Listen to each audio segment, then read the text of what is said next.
अगर ये 3 लड़ाइयाँ नहीं होती तो आज भारत का इतिहास पूरी तरह अलग होता।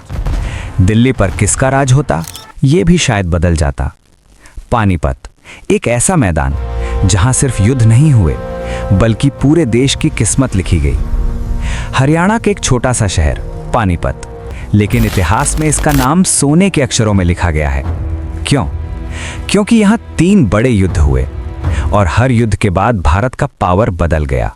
पहली लड़ाई 1526 में, एक तरफ था दिल्ली का सुल्तान इब्राहिम लोधी और दूसरी तरफ एक आउटसाइडर बाबर। बाबर के पास कम सेना थी, लेकिन उसके पास था गन पाउडर और तोपें। युद्ध शुरू हुआ और कुछ ही घंटों में इब्राहिम लोधी मारा गया। रिजल्ट, भारत में मुगल एम्पायर की शुरुआत। आज से हिंदुस्तान मेरा है। अब 30 साल बाद दूसरी लड़ाई।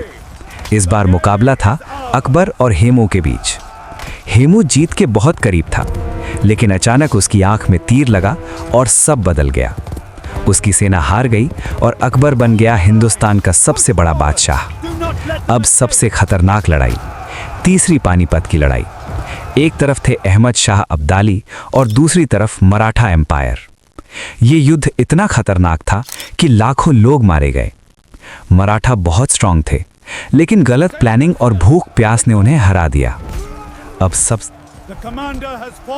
रास्ता साफ हो गया। ये सिर्फ हार नहीं थी, ये पूरे भारत के फ्यूचर की हार थी। इन 3 लड़ाइयों ने क्या बदला? पहली लड़ाई, मुगल एम्पायर शुरू। दूसरी लड़ाई, अकबर का राज मजबूत। तीसरी लड़ाई, ब्रिटिश को मौका मिला। मतलब पानीपत की जमीन पर ही भारत की किस्मत लिखी गई। इतिहास सिर्फ किताबों में नहीं होता, वो हमें बताता है कि एक फैसला पूरे देश का फ्यूचर बदल सकता है, और पानीपत इसका सबसे बड़ा सबूत है।